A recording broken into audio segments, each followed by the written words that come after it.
Bonjour et bienvenue sur ce cours vidéo d'informatique, je suis David pour ordirepar.com et aujourd'hui on va démarrer une nouvelle série de vidéos consacrée à la gestion et à l'organisation des fichiers dans votre ordinateur équipé de Windows. Effectivement, dans un ordinateur on ne met pas les informations n'importe comment, tout n'est pas mis en vrac et il y a une certaine logique à respecter, une certaine organisation qui est déjà préétablie dans l'ordinateur. Quel que soit finalement le système, que vous soyez sur Windows ou sur un autre système, et également sur des appareils qu'on soupçonne un peu moins, comme un GPS, comme un appareil photo numérique ou un caméscope, il y a une certaine organisation qui finalement est assez souvent la même, mais nous allons nous intéresser principalement à celle que Windows utilise, qui a quelques petites particularités par rapport aux autres. Dans cette première vidéo, on va s'intéresser notamment à tous ces aspects théoriques et on va explorer finalement les bases théoriques qui régissent l'organisation des fichiers dans votre ordinateur équipé de Windows. Nous n'allons pas manipuler directement Windows, tout simplement parce que, avant de manipuler quoi que ce soit, il est bien entendu préférable de savoir ce qu'on fait. Sans plus attendre, un petit générique, et on va pouvoir entrer dans le vif du sujet.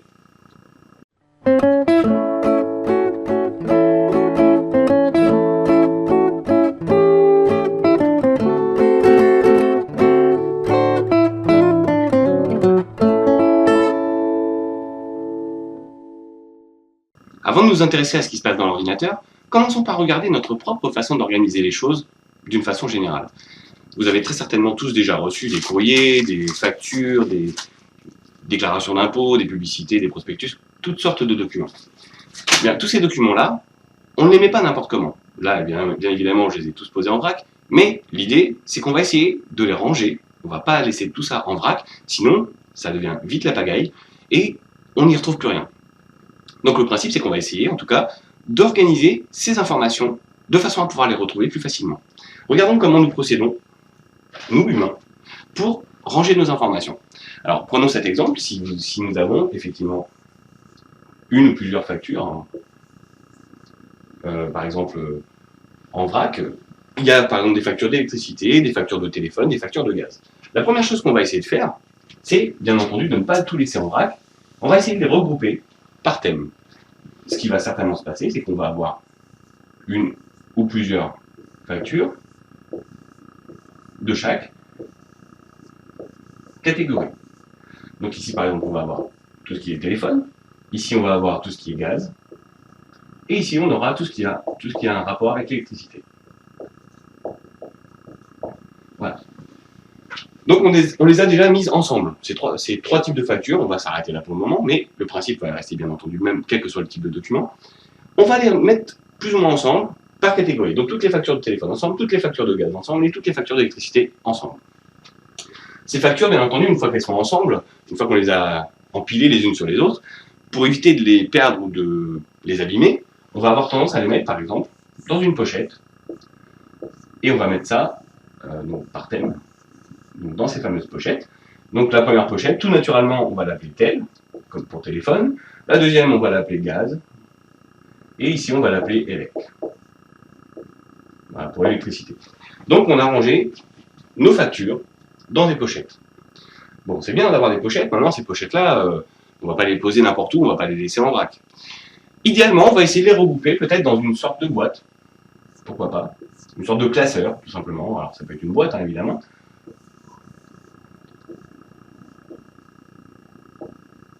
Et sur ce classeur, on va y mettre une étiquette qui indiquera que ce sont des factures. Tout ça, ce sont des factures. Donc dans ces factures, bien entendu, il y aura une pochette électricité, une pochette gaz, une pochette téléphone, à l'intérieur desquelles on trouvera toutes les factures d'électricité, qu'on pourrait éventuellement classer par date, toutes les factures de gaz, également toutes les factures de téléphone. Voilà, on a une pochette par exemple. Mais rien ne nous empêche d'avoir fait la même organisation, d'avoir eu le même type d'organisation pour d'autres éléments qui sont peut-être complètement différents. On peut imaginer avoir, par exemple, des photos de vacances. Ici, on peut avoir des photos. Et on va avoir les vacances, par exemple, de 2012. Donc on va appeler ça 2012. Et puis on va avoir des vacances de 2010, ou de 2011, par exemple. 2011. Et donc toutes ces photos-là, eh ben, on va les ranger également, d'une certaine façon, dans un album photo.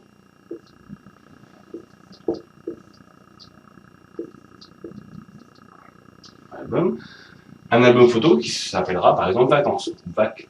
Je vais aller plus vite, hein, on va appeler ça VAC pour vacances. Donc cet album photo, on l'appelle vacances. Bon, bah, c'est bien, on a une boîte ou un classeur qui contient des factures, et puis on a un autre type de classement, un album photo qui contient donc des photos de vacances. Mais tout ça, on va pouvoir le mettre par exemple ensemble, même si ça n'a rien à voir, hein, on n'est pas obligé d'avoir des choses qui vont forcément toutes à voir les unes avec les autres, mais on va par exemple les mettre ensemble dans une armoire. On va mettre tout ça dans une armoire. Bien entendu, il y aura un classeur sur une étagère, peut-être sur une autre étagère, on aura ces albums photos, ou un ou plusieurs albums photos. On peut très bien imaginer d'avoir une autre étagère également sur cette armoire qui va contenir des CD pour écouter de la musique, pourquoi pas des DVD, tout ce qu'on veut. Mais peut-être que cette armoire est trop petite et qu'on a besoin d'avoir une deuxième armoire. Ou une troisième, ou une quatrième, autant qu'on veut finalement. On peut avoir plusieurs armoires. Et on va répartir finalement nos documents et nos informations dans l'une ou dans l'autre de ces armoires en fonction de la place qui nous reste, tout simplement pour avoir une certaine organisation, et on va tâcher de regrouper les choses de façon à peu près logique autant que possible. Et bien entendu, ces armoires, elles ne sont pas au milieu de nulle part, elles sont dans votre maison, votre appartement, vos bureaux, ce que vous voulez. En tout cas, l'endroit où vous vous trouvez, très probablement. Et si on regarde finalement cette représentation, eh bien on se rend compte qu'il y a déjà une organisation qui est faite et qu'on peut très facilement retrouver quelque chose. Si on souhaite par exemple avoir accès à toutes les factures de téléphone, eh bien déjà on va se trouver dans la maison, bien entendu. On va trouver la bonne armoire qui va contenir les informations dont on a besoin. Et on sait qu'on a affaire non pas à des photos de vacances, mais bien sûr à des factures. Et que dans ces factures, on a une pochette qui va contenir les factures de téléphone, et à l'intérieur de laquelle on va trouver toutes les factures de téléphone. Voilà globalement comment on organise les choses dans la vie de tous les jours, dans le monde réel.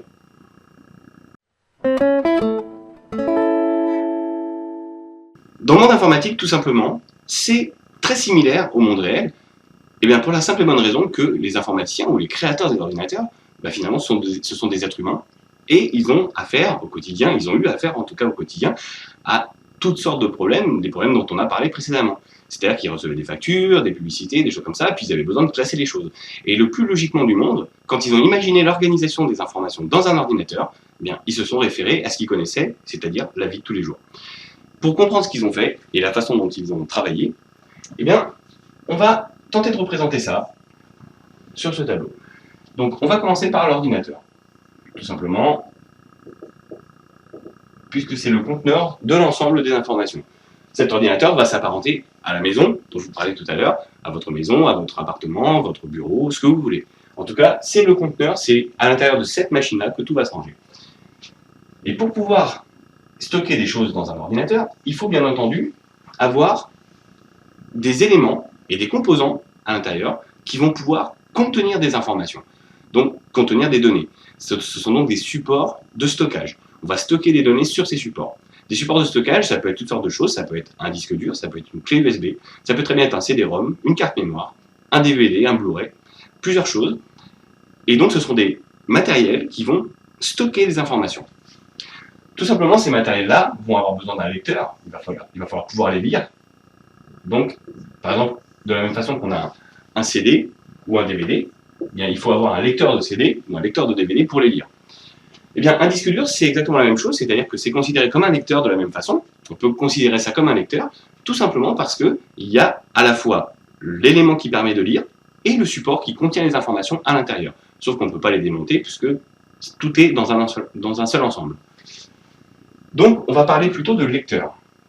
Et on verra que ce terme, finalement, est assez important puisque c'est un peu plus délicat que ça. On en parlera tout de suite après. En tout cas, on a donc ces supports de stockage, on a donc ces lecteurs. Ces lecteurs, à l'intérieur de ces lecteurs, on va pouvoir mettre des choses. Donc, ce qu'on va pouvoir mettre, finalement, ce sont des informations qui vont être regroupées. C'est-à-dire que quand on aura une musique, par exemple, la musique, c'est un ensemble d'informations binaires qui va permettre de reproduire de la musique. Cet ensemble d'informations, on ne le met pas n'importe comment, on le regroupe sous un seul bloc. Ce bloc, on va l'appeler un fichier. Un fichier, c'est donc quelque chose qui va contenir des informations binaires de façon à représenter quelque chose. Par exemple, une photo, c'est également un fichier, puisque ça contient des informations binaires qui représentent une image. Un programme, c'est également un fichier, puisque ça contient des informations binaires qui sont vouées à être exécutées par l'ordinateur pour produire un résultat. Donc, dans un lecteur, on va pouvoir stocker donc, ces fichiers de plusieurs façons. Alors on va commencer par ce qui paraît le plus évident, c'est que tout simplement on va pouvoir avoir des fichiers qui vont contenir du texte, par exemple. On pourra également avoir des fichiers qui vont être des photos. On va avoir également des fichiers qui vont contenir de la musique. On pourrait avoir toutes sortes de fichiers. On va avoir des programmes, on va avoir beaucoup de choses. Ces fichiers, on pourrait les avoir directement dans le lecteur, en vrac. C'est possible, on peut le faire. Mais idéalement, ça serait bien de pouvoir les regrouper et de les classer par catégorie, les ranger un petit peu pour pas que ça reste en vrac et qu'on puisse les retrouver plus facilement. Donc c'est pour cette raison que dans Windows notamment et dans tous les autres systèmes, c'est exactement la même logique, on va créer ce qu'on appelle des dossiers.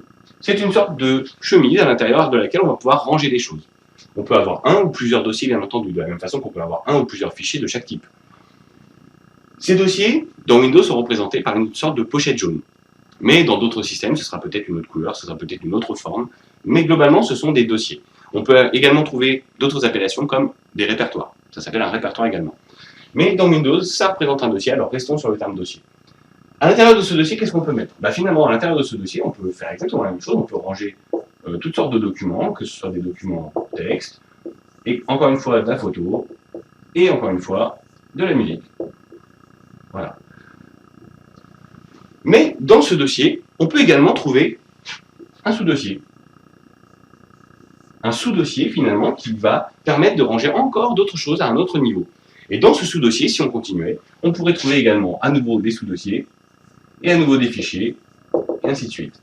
Et dans ce sous-dossier également, on peut encore ajouter des sous-dossiers, et on peut rajouter des sous-dossiers, et on peut rajouter des sous-dossiers. Et donc, comme vous le voyez, on a la possibilité d'aller très très loin comme ça. On peut mettre des dossiers dans des dossiers dans des dossiers qui contiennent des fichiers et des dossiers, et le tout mélangé. On peut mettre un ou plusieurs dossiers, un ou plusieurs fichiers à chaque fois. Donc, tout ça, ça représente une organisation qui finalement est très proche de celle qu'on a vue tout à l'heure. Ici, on a la maison, ici, on a les armoires, qui sont les lecteurs, et ici, on va retrouver les classeurs avec les fameux documents qui se trouvent à l'intérieur dans des pochettes ou des sous-pochettes ou des sous-chemises. C'est exactement la même organisation. Donc, on va revenir simplement sur le terme de lecteur, parce que ces lecteurs, en fait, c'est un petit peu particulier, comme je vous le disais.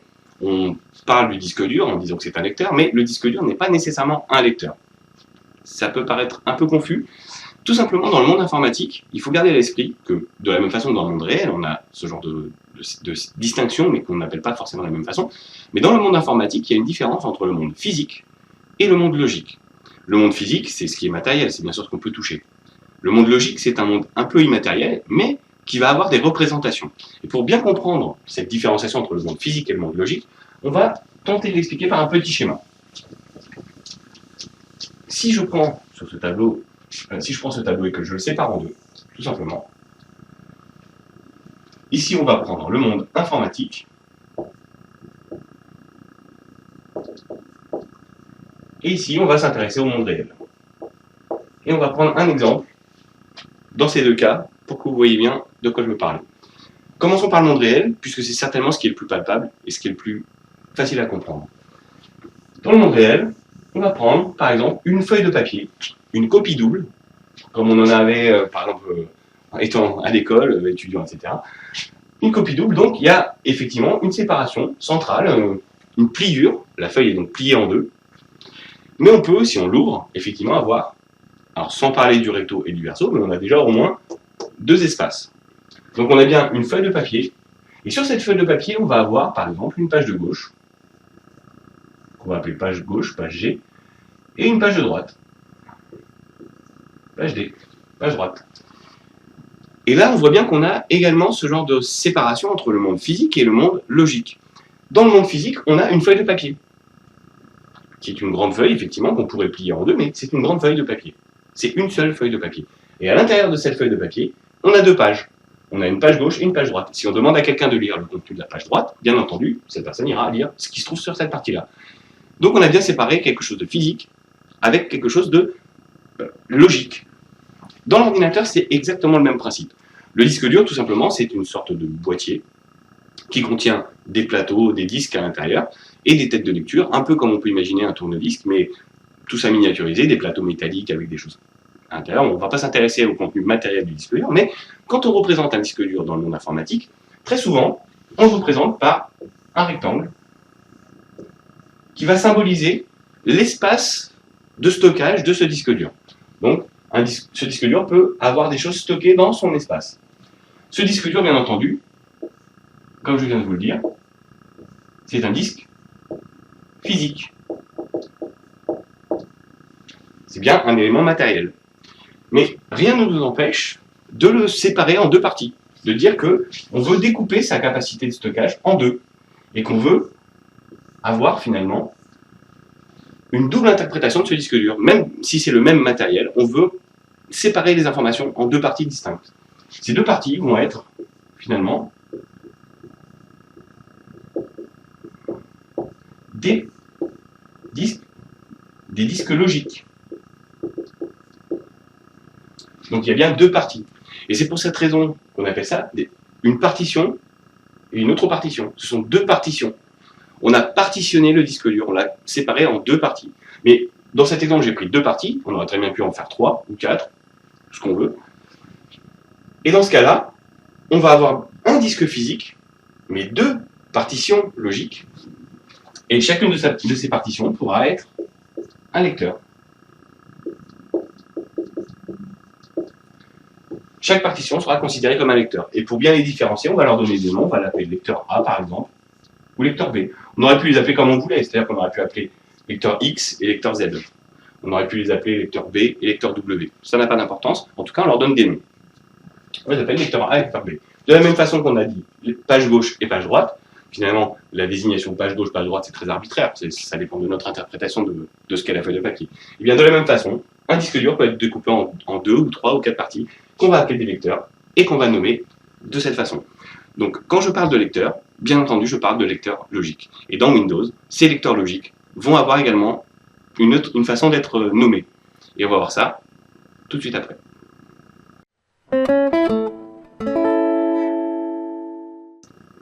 Donc, à présent qu'on a compris que l'ordinateur comportait des lecteurs et qu'il y avait dans ces lecteurs des dossiers et des sous-dossiers, si on a bien compris cette représentation, on va s'intéresser à ce qu'on appelle le chemin d'un fichier. Les chemins de fichiers, c'est tout simplement la façon de représenter les informations en indiquant quels sont les dossiers et les sous-dossiers qu'il faut parcourir pour accéder à un fichier. Et pour se le représenter, on va reprendre le schéma de tout à l'heure. Donc, je vais d'abord faire une petite séparation ici qui va me permettre d'expliquer certaines choses. Donc, sur cette partie-là, on va commencer par le point de départ, tout simplement. On va partir du lecteur. Donc ici, on sait qu'on a affaire à un lecteur. Peu importe pour le moment à quel lecteur nous avons affaire, ce n'est pas le plus important dans un premier temps. Dans ce lecteur, on sait qu'on va avoir, par exemple, on va essayer de le représenter ici, un premier dossier, on va avoir peut-être un autre dossier, et on peut en avoir comme ça plusieurs. Dans ce premier dossier, on va se contenter de mettre directement un fichier quelconque. Et dans le deuxième dossier, on va représenter, par exemple, un premier dossier, un premier sous-dossier. Et ici, on va représenter un deuxième sous-dossier. Et dans ces sous-dossiers, on va avoir un fichier ici et un fichier ici. Et donc, on peut imaginer, bien entendu, d'avoir, on va faire au moins un, juste pour la présentation. On va avoir un autre dossier, et ainsi de suite. Et on peut avoir toute une partie d'informations qui continue. On n'est pas limité de ce côté-là. Si on regarde cette représentation, eh bien, simplement cette représentation, on appelle ça une arborescence. Pourquoi on appelle ça une arborescence? Tout simplement parce que si on prenait un arbre et qu'on le mette la tête en bas, eh bien, on aurait ce même type de représentation. C'est-à-dire qu'on aurait la racine tout en haut, on aurait un tronc, et au bout de ce tronc, on aurait des branches ou des feuilles. Et sur ces branches, on aurait à nouveau d'autres branches et d'autres feuilles, qui auraient elles-mêmes d'autres branches et d'autres feuilles. C'est exactement ce que nous avons ici. Nous avons donc une racine qui s'ouvre tout en haut, un tronc, et au bout de ce tronc, on a des branches ou des feuilles. J'aurais très bien pu effectivement mettre directement des fichiers, on peut imaginer ça. Sur ces branches, on va avoir soit directement des feuilles, soit d'autres branches qui elles-mêmes contiendront des feuilles. Et donc on a bien cette arborescence, on a bien cette représentation qui ressemble un petit peu à un arbre. Donc, je vous ai dit que le point de départ, ce serait le lecteur. Eh bien, intéressons-nous d'abord au lecteur. Donc le lecteur, on a dit qu'il fallait le nommer, il fallait lui donner un nom. Tout à l'heure, on a appelé des exemples arbitraires, on a dit A, B, C. Voyons comment Windows en fait nomme ses lecteurs. Donc, dans un ordinateur équipé de Windows, Windows va avoir tendance à nommer ses lecteurs donc, avec des lettres. On va avoir A, B, C, D, E, etc. etc. et jusqu'à Z. Et pour bien signifier qu'il s'agit de lecteurs, on y met des deux points. C'est-à-dire qu'on aura A2 points, B2 points, C2 points, D2 points, E2 points, et ainsi de suite. Donc, si on dit A2 points, c'est un lecteur. B2 points, c'est un autre lecteur. C2 points, un autre. D2 points, un autre. Et E2 points, un autre, etc. etc. Donc, à quoi correspondent ces lecteurs? Eh bien, tout naturellement, il y a un ordre, au moins jusqu'au troisième lecteur, il y a un ordre qui est plus ou moins établi. Il faut, pour comprendre cet ordre, remonter un petit peu dans le temps et s'intéresser un tout petit peu à l'histoire du PC, finalement le PC qui a été créé par la société IBM. Et quand le PC a été créé, le premier lecteur qu'on peut supposer avoir eu au début des années 80, bah c'est un lecteur de disquette. Tout simplement, le premier lecteur de disquette, le plus naturellement du monde, s'est appelé A2 points. C'était logique, c'était le premier lecteur, c'était la première lettre de l'alphabet, A2 points. Très rapidement, il a fallu avoir au moins un deuxième lecteur de disquette, parce que c'était quand même pratique de pouvoir transférer des choses d'une disquette à l'autre, de copier des fichiers d'un endroit à l'autre. Donc le deuxième lecteur de disquette est venu tout naturellement s'appeler B2 points. Et puis, au bout d'un moment, ces disquettes, c'est bien, mais elles sont fragiles, elles sont lentes, elles ne stockent pas beaucoup d'informations. Ça aurait été pratique de pouvoir stocker les choses directement dans l'ordinateur et d'avoir un moyen de les garder. Et bien, pour ça, on a trouvé une solution. En fait, c'est à ce moment-là que les disques durs se sont popularisés. Ils existaient déjà avant ça, mais c'était quand même très coûteux. Et là, on a pu trouver des solutions pour mettre un disque dur dans l'ordinateur. Tout naturellement, le disque dur est devenu le troisième lecteur. Alors bien que je vous ai dit qu'effectivement, il pouvait y avoir des partitions, la plupart du temps, le disque dur était coupé en une seule partition. Et donc la partition principale, la première partition de ce disque dur, tout naturellement, s'est appelée C2 points. Et c'est là que les choses vont commencer à se compliquer, parce que pendant très longtemps, on avait un disque dur C2 points, on avait éventuellement un ou deux lecteurs de disquette, on avait indifféremment on pouvait avoir A et C, ou A, B et C, mais on avait rarement plus. Et puis un jour sont apparus les lecteurs CD-ROM. Les lecteurs CD-ROM, le plus naturellement du monde, sont venus se placer en position D2 points. Simplement, ce qui s'est passé à ce moment-là, c'est que parfois, certaines personnes avaient déjà partitionné leur disque dur en deux partitions, et donc la deuxième partition avait déjà pris la lettre D2 points. Tout naturellement, le lecteur CD-ROM s'est appelé E2 points. Et on peut décaler comme ça les lettres. En règle générale, jusqu'à la lettre C, c'est à peu près fixe. Maintenant, au-delà de la lettre C, tout va dépendre de ce que vous avez dans votre ordinateur. C'est-à-dire, s'il y a plusieurs partitions sur le disque dur, ou s'il y a plusieurs disques durs, les lettres vont se prendre à la suite. Ensuite, s'il y a des lecteurs, comme des lecteurs CD ou DVD, ils se mettront également à la suite. Si vous avez une clé USB, par exemple, branchée à l'ordinateur, la clé USB se mettra également à la suite. Donc, l'ordre peut changer. Pour l'instant, on va ignorer un petit peu ce qui se passe après. On va s'arrêter à la lettre C. Et on va s'arrêter à la lettre C, donc. Pourquoi? Parce que tout simplement, aujourd'hui, dans un ordinateur, il y a très rarement un lecteur de disquette, c'est devenu quasiment introuvable. Ils se font exactement encore des lecteurs de disquette qu'on peut brancher sur le port USB, enfin, on en parlera peut-être dans une autre vidéo, mais ça n'a pas vraiment d'intérêt, tout simplement parce qu'une disquette, c'est très petit en termes de stockage, on ne stocke pas grand-chose dans une disquette. Pour vous donner un ordre d'idée, on ne stocke qu'une demi-chanson. On ne peut pas stocker une chanson en entier sur une disquette, c'est trop petit. C'est lent, c'est pas forcément très fiable, et donc pour cette raison, on utilise de moins en moins, on n'utilise plus du tout les disquettes finalement, à part dans de très très rares occasions dans l'industrie par exemple. Donc les lecteurs A et B, tout naturellement, ont disparu. Et c'est pour cette raison qu'aujourd'hui, dans un ordinateur, et si vous regardez dans l'explorateur de Windows, ce qu'on verra dans la prochaine vidéo, le disque dur, le premier disque dur, qui va en général contenir le système et contenir tous les fichiers importants de l'ordinateur, va s'appeler C2 points. Et il continue de s'appeler C2 points, il ne reprend pas la lettre A ou la lettre B, parce que par convention, A et B désignent des lecteurs de disquette. C'est uniquement pour cette raison. Ok, maintenant qu'on a fait cette petite partie d'histoire, revenons sur notre lecteur, et admettons qu'il s'agisse du disque dur, de la première partition du disque dur. On va l'appeler par exemple le lecteur C2 points. Et on va commencer à donner des noms à toute cette arborescence, tout simplement pour se représenter les choses un peu plus concrètement. Donc ici on a un dossier, on va l'appeler par exemple dossier 1. Dossier 1, et celui-là on l'appellera dossier 2. On pourrait avoir dossier 3, dossier 4, on ne va pas forcément le faire. Dans ce dossier 1, nous avons par exemple un fichier texte, admettons qu'on va appeler texte 1. Texte 1. Et on va l'appeler texte1.txt. On reviendra sur cette notation dans la prochaine partie. Mais pour l'instant, contentons-nous d'accepter ce nom, texte1.txt. Texte1.txt. Dans le dossier 2, nous allons avoir par exemple un premier dossier qui s'appellera photo. Photo. Et un deuxième dossier qui s'appellera musique. Et dans le dossier photo, nous aurons ici une photo qui s'appellera photo1.jpg. Et dans le dossier musique, nous allons avoir donc une petite note de musique et un fichier qui s'appellera chanson1.mp3. Voilà. Nous avons donné des noms arbitraires à tous ces enchaînements de dossiers et de fichiers. On va justement s'intéresser à ces noms pour désigner ce qu'on appelle un chemin. Si on souhaitait, par exemple, accéder à cette chanson, à la chanson 1, alors peut-être l'écrire plutôt en dessous, parce que ça va être un petit peu court sur le côté.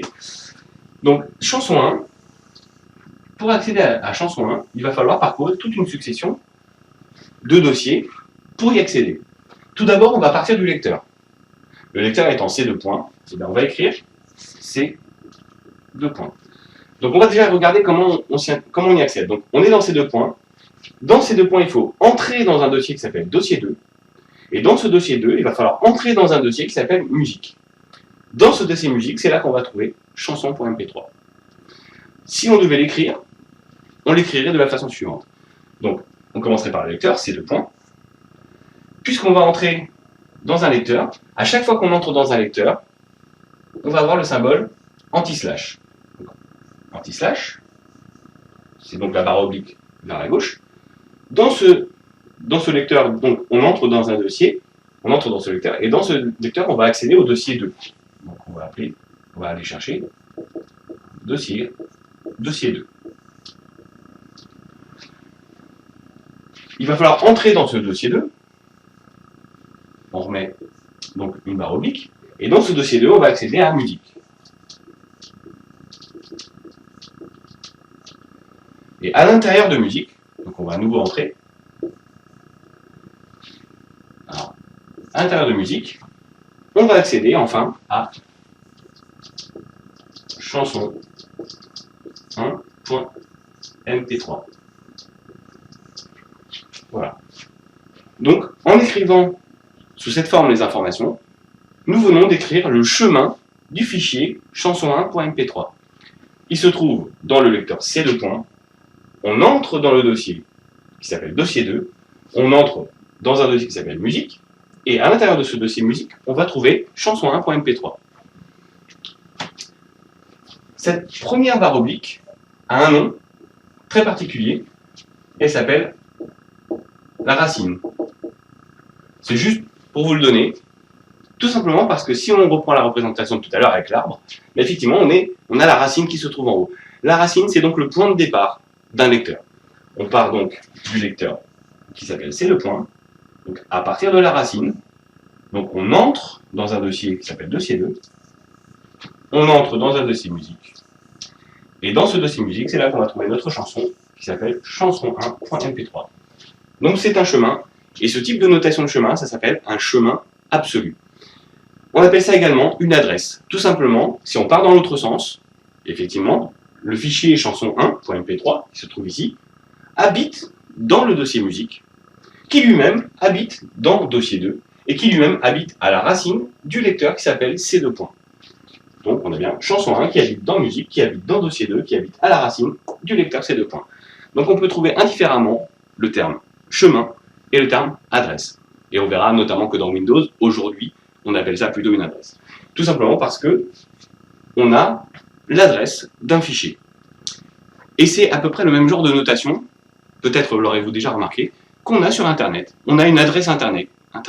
En réalité, on ne fait que désigner un chemin vers un fichier qui se trouve sur une machine disponible sur Internet.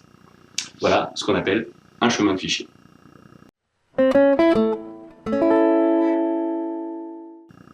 Que savons-nous sur les fichiers finalement? Que savons-nous finalement d'un fichier? Quelles sont les informations qui le caractérisent? Si on se le représente, un fichier de toute façon va être caractérisé par déjà un chemin, comme on l'a vu. Un chemin, il a donc une adresse, il se trouve quelque part. Il aura forcément un nom, et ça, on va en parler. Mais il y a une autre information qui peut être intéressante à connaître, c'est son type. En effet, un fichier, ça peut très bien être de la vidéo, de la musique, des photos, ça peut être du texte, ça peut être toutes sortes d'informations. Donc, il va falloir trouver un moyen de représenter tout ça et qu'on sache à coup sûr à quel type de fichier on a affaire. Je vais faire simplement une petite parenthèse sur une dernière information qui est très importante à connaître quand on parle d'un fichier. Quand on parle d'un fichier, il est important également de connaître sa taille. Alors sa taille, bien entendu, quand on parle d'une photo, ce ne sont pas forcément les dimensions de l'image, ce ne sont pas les proportions. Mais c'est une autre information, c'est le volume qu'occupe ce fichier sur un support de stockage comme un disque dur par exemple. Est-ce qu'il est plus ou moins important? Est-ce qu'on a plus ou moins d'informations à l'intérieur? De la même façon qu'on va mesurer des grandeurs, des distances par exemple, avec des mètres ou des kilomètres, de la même façon qu'on mesurera des poids avec des grammes ou des kilogrammes, il existe une unité de mesure en informatique qui s'appelle l'octet. Octet. On ne va pas détailler dans cette vidéo ce que c'est, on en parlera dans une prochaine vidéo. C'est quelque chose d'assez important à connaître, mais ce n'est pas encore indispensable pour le moment. Pour le moment, on va s'intéresser au nom. Mais je voudrais juste faire une petite parenthèse là-dessus. Donc de la même façon qu'il existe des mètres et des kilomètres, il va exister des octets et des kilo-octets, des mégaoctets, des gigaoctets et des téraoctets et d'autres encore. Tout simplement, ça va représenter la quantité d'informations qui vont permettre de restituer le contenu du fichier. On peut très bien imaginer qu'un fichier qui contiendrait du texte, un fichier qui contiendrait par exemple 5 lignes de texte, sera moins volumineux, moins lourd, moins gros, qu'un fichier qui contiendrait 25 pages de 50 lignes chacun. Donc un fichier qui contient évidemment 50 mots va être moins lourd qu'un fichier qui en contient 10 000. Voilà. Pour se représenter ce genre de choses, avec des mots, on peut voir à peu près à quoi ça correspond. La taille, donc, c'est un caractère important. Mais pour le moment, on ne va pas détailler plus cette information. On va s'intéresser à cette histoire de nom, puis également au type de fichier. Pour désigner un fichier, donc, il y a des règles à respecter. Et comment s'y prend Windows? Eh bien, tout simplement, il y a des règles de nommage. On nomme un fichier d'une certaine façon. Elles sont très simples. Il y a tout d'abord le nom du fichier, et ensuite on met un point, et arrive une deuxième partie qu'on va appeler l'extension. On a donc un nom, point, une extension. Un fichier, c'est toujours quelque chose, point, quelque chose. Et ce point quelque chose, donc cette extension, va nous permettre, et va permettre à Windows de savoir à quel type de fichier il a affaire. Si on reprend l'exemple de tout à l'heure, on a pris un exemple en parlant de photo. On avait un fichier qui s'appelait photo.jpg. Eh bien, le point .jpg m'indique qu'il s'agit effectivement d'un fichier de type image. .jpg, c'est un format de stockage de l'image. Il en existe plusieurs. Il y a énormément d'extensions de fichiers. Et d'une façon générale, les extensions de fichiers comportent 2, 3 ou 4 caractères, rarement plus. La règle, en tout cas, dit que 3 caractères, c'est quasiment un classique. Tout simplement, ça nous vient de l'ancêtre de Windows, qui s'appelait MS-DOS, sur lequel on avait droit qu'à 8 caractères ici, sur le nom, et on avait droit qu'à 3 caractères sur l'extension, au maximum. Aujourd'hui, bien entendu, ça a changé. Dans Windows, on peut faire beaucoup plus que ça, et l'ensemble du nom plus l'extension peut aller jusqu'à 255 caractères. On peut mettre 255 symboles, mais dans tout ce nom de fichier, il faudra de toute façon finir par point quelque chose, et ce point quelque chose indiquera le type du fichier, la nature. Et donc, si on essaie de prendre les principales extensions, alors il y en a beaucoup, il y en a vraiment énormément, on ne peut pas toutes les détailler, mais si je dis par exemple que je parle d'image, image ou photo, hein, ça marche aussi, eh bien, on a vu qu'on avait le point JPG, mais il existe aussi une légère variante qui est le point JPEG, JPEG, c'est la même chose, simplement ça ne s'écrit pas pareil. Comme je vous disais, il y a 3 ou 4 caractères. La plupart du temps, on a 3 ou 4 caractères en extension. On peut avoir le point BMP, et on peut avoir un autre type qui sera par exemple le point PNG. Voilà, ce sont des exemples d'extensions de fichiers correspondant à des images. Si on s'intéresse par exemple à de la musique, on va avoir pour les fichiers audio donc,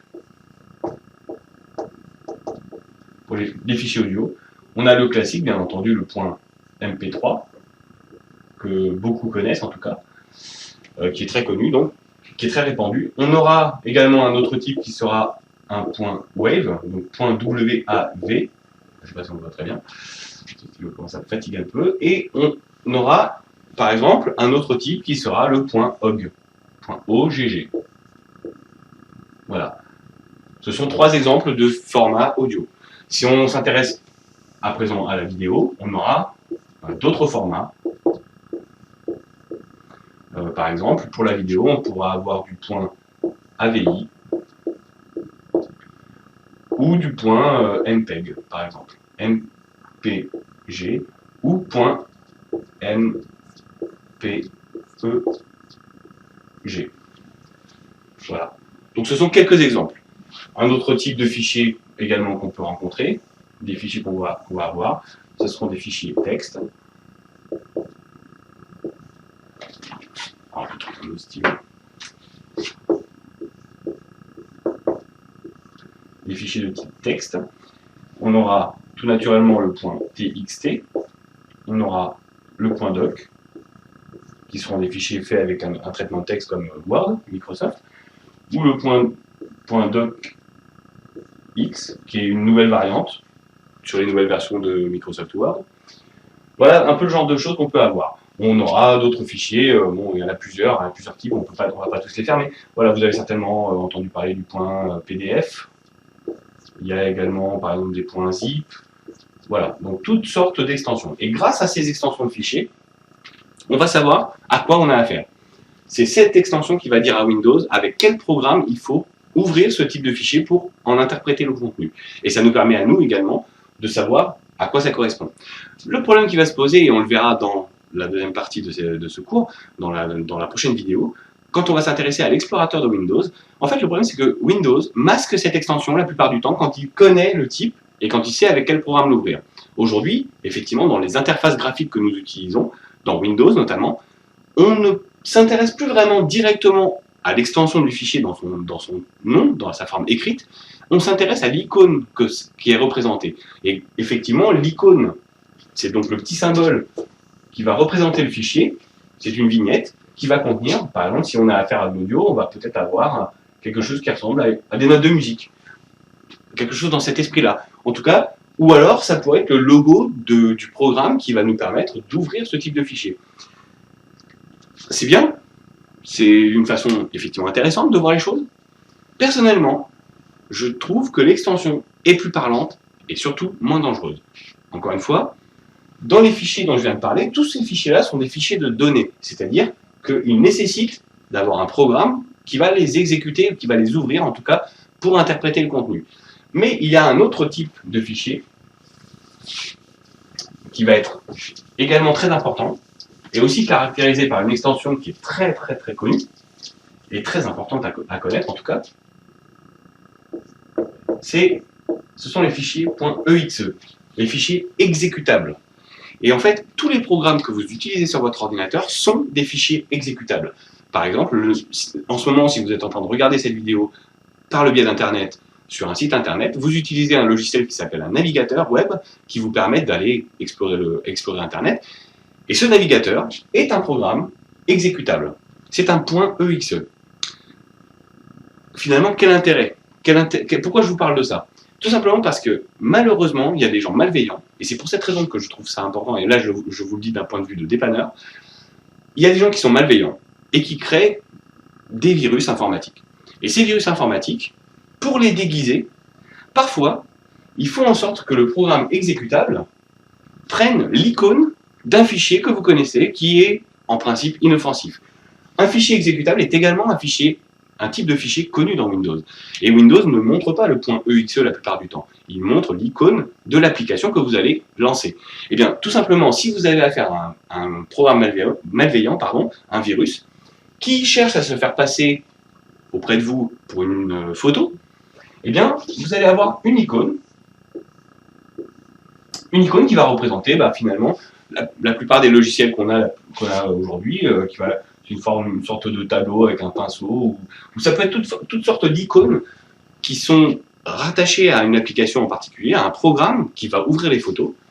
Le virus va prendre exactement la même icône, comme ça, si quelqu'un vous envoie un fichier infecté, ou du moins si vous téléchargez par mégarde ce type de fichier, en regardant l'icône uniquement et sans voir l'extension, vous ne verrez pas qu'il s'agit d'un .exe. L'icône sera celle d'un .jpg par exemple. Alors qu'en réalité, ce n'est pas un .jpg, c'est un .exe. Il y a donc un programme dedans. Il y a donc des ordres qui vont s'exécuter sur votre ordinateur et qui seront malveillants. Le risque, effectivement, c'est que vous pensiez qu'il s'agit d'une photo, que vous double-cliquiez sur cette icône et que vous lanciez, sans le vouloir, en pensant ouvrir une photo, vous lanciez un programme malveillant. Donc c'est pour cette raison, et c'est pour ça que j'ai un peu insisté dessus, c'est pour cette raison que je trouve extrêmement important, dans Windows, bien que ce soit un monde graphique et que ce soit représenté par des icônes, il est donc très important d'afficher les extensions de fichiers. Et c'est ce qu'on verra dans la prochaine vidéo. Voilà ce qu'on peut dire, en tout cas, des règles qui régissent le nommage, en tout cas, de votre fichier, d'un fichier. Pour les dossiers, c'est à peu près la même chose, mais c'est encore plus simple. Le dossier, lui, a uniquement un nom. Pas besoin d'extension puisqu'il s'agit d'un conteneur. C'est un dossier qui va contenir des choses. Il n'est pas supposé être ouvert avec un programme particulier. Il n'est pas supposé être exécuté. Il ne se contente que de contenir des informations, donc d'autres dossiers ou d'autres fichiers. Vous pouvez donc lui mettre un nom, ce que vous voulez, donc dans la longueur de 255 caractères également. Il y a effectivement des symboles et des caractères qui sont interdits dans les noms de dossiers et dans les noms de fichiers. Ce ne sont pas des caractères en général qu'on utilise fréquemment. On en parlera également dans une autre vidéo, mais pour le moment, ce n'est pas très grave si vous ne les connaissez pas. On verra ça dans une prochaine vidéo donc. Pour les noms de fichiers et pour les noms de dossiers, voilà ce qu'on peut dire.